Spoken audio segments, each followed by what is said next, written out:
Hey, it's Mike. Thanks for tuning back in. So I want to do a quick update video. Attic Find Friday, I've mentioned a couple of times that it's winding down, and people think that means it's over, and it is not. Attic Find Friday will continue in perpetuity as long as there are stories. And there are stories that pop up occasionally, and I will always cover those. This week I don't have an Attic Find Friday.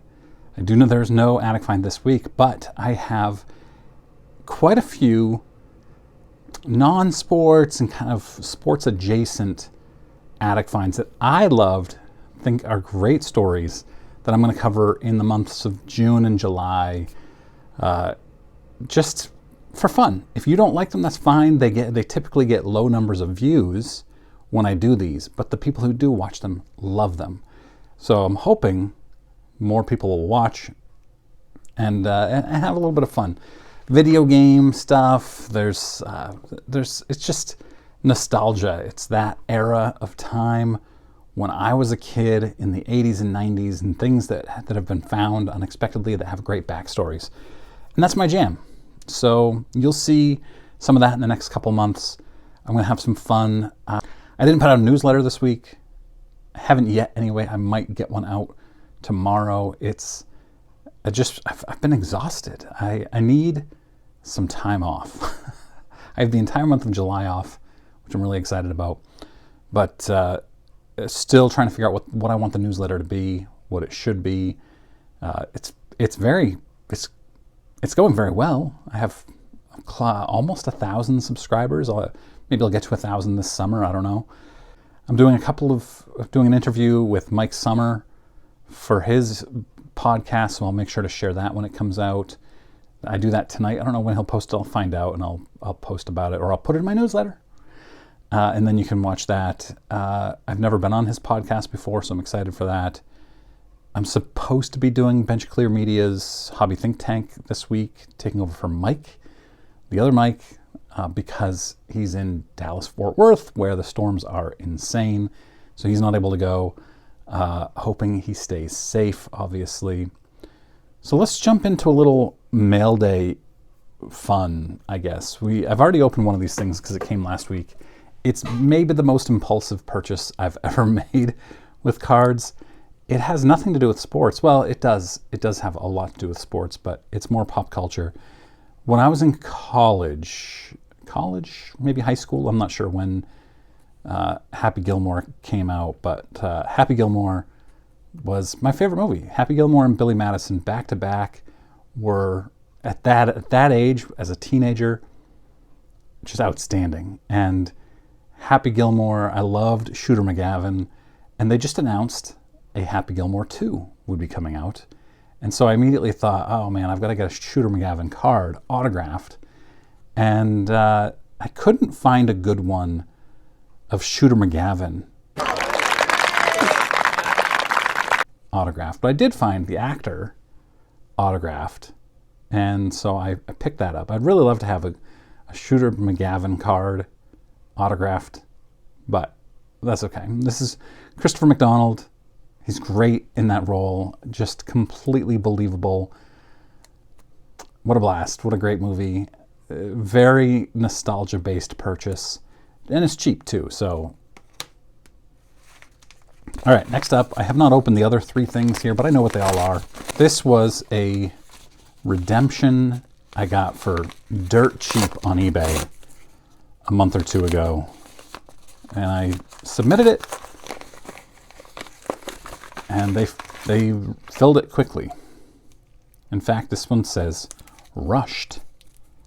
So let's see what the card looks like.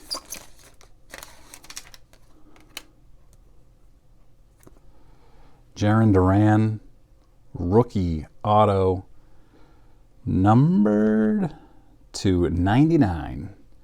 I have a few of his. Like, I've picked these up for 10, 15, 20 bucks redemptions, and it just feels like a can't miss proposition here because he's fun. I know I'm never going to look back on, if I have 3 or 4 of these, I'm never going to look back and say, man, I wish I hadn't spent 50 bucks on these 3 cards. So, yeah, and I'm trying to determine, it looks like these, yeah, this is an on-card autograph. I've done a redemption once where it was a sticker, and I was so upset because I looked these up beforehand. I go in and I find the same exact card for a different player that's been produced and say, okay, that's on card. And in fact, in some cases like this one, I go and I find the other Jaron Durans and say, okay, these are on card autos. Great, I'm willing to buy this redemption. But in one case, for some reason, I got a sticker when the other ones had been on card, and I was not happy. By the way, as I'm opening this, you can sign up for my newsletter for free. It's free weekly now. It'll be more than weekly at some point in the future at junkwaxhero.com. This is another very much impulse purchase. I was watching Jeff Wilson's video, Sports Card Investor video about the insane unopened wax collection. And I have to admit, Sports Card Investor does put out occasional really good videos about collectors and their unusual collections or their really cool collections. And if I could just mute Jeff, it would be perfect. I just want to watch the collector talk about his collection. And this guy had an unopened wax pack collection. And for some reason, I went and I started researching sealed wax. And I've always wanted a 1979 Topps run of sealed wax. Topps baseball, basketball, and hockey, and football. Of course, the hockey is insanely expensive because that's Gretzky's rookie year. I still haven't sprung for the Topps, but 87 Topps is my favorite. So I picked up this cello pack with Bonds on the cover, on the front, on the top, is what they say. So, and then I think there's Mike Schmidt on the back, too.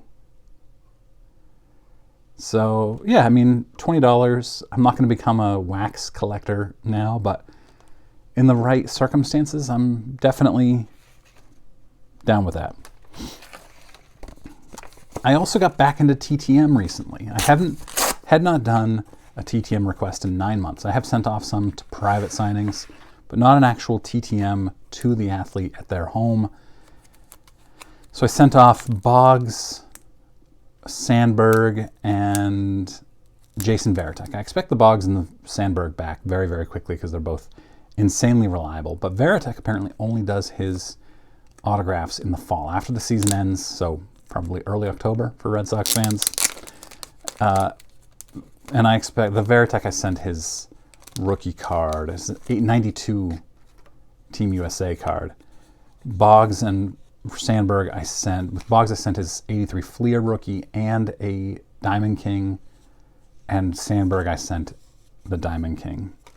And so then I found this Andre Dawson. Dawson's also a very, very reliable TTMer. This was $1 on eBay. I didn't have this.